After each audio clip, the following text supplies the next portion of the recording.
ಯಾರೇ ಪಾರ್ಟ್ನರ್ ಆದ್ರೂ ಕೂಡ ಅವ್ರಿಗೆ ನೇಮು ಫೇಮು ಸಾಕಷ್ಟು ಬಂದೊದಗತ್ತೆ ಅನ್ನೋದಕ್ಕೆ ಹಿಂದೆ ಗಗನ ಮತ್ತು ಯಶು ಒಂದು ಉತ್ತಮ ಉದಾಹರಣೆ ಆಗಿದ್ರು.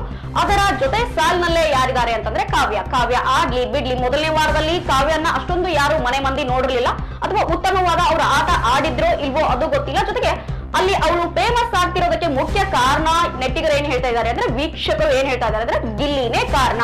ಗಿಲ್ಲಿ ಅವಳ ಜೊತೆಗಿರೋದಕ್ಕೆ, ಗಿಲ್ಲಿ ಅವಳ ಜೊತೆ ಸ್ಟ್ಯಾಂಡ್ ತಗೋತಿರೋದಕ್ಕೆ ಕಾವ್ಯ ಏನಾಗಿದ್ದಾಳೆ ಅಂತಂದ್ರೆ ಬಿಗ್ ಬಾಸ್ ಅಲ್ಲಿ ಕಾಣಿಸ್ಕೊಳ್ತಿದ್ದಾಳೆ ಅಂತ ಮಾತುಗಳು ಕೂಡ ಕೇಳ್ಬರ್ತಿವೆ.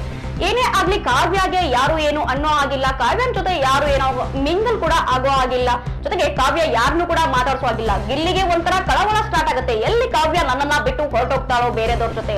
ಈ ರೀತಿಯಾಗಿ ತನ್ನ ಒಂದು TRP ಜೊತೆಗೆ ಏನ್ ಮಾಡ್ತಿದ್ದಾನೆ ಅಂತಂದ್ರೆ, ಬಿಗ್ ಬಾಸ್ ನಲ್ಲಿ ಎಲ್ಲೋ ಒಂದ್ ಕಡೆ ಕಾವ್ಯನ ಜೊತೆ ಲವ್ ಅಲ್ಲಿ ಸುದ್ದಿ ಆಗ್ತಿದಾನ ಗಿಲ್ಲಿ ಅಂತಕ್ಕಂಥದನ್ನ ನಾವು ಕಾದ್ ನೋಡ್ಬೇಕಿದೆ.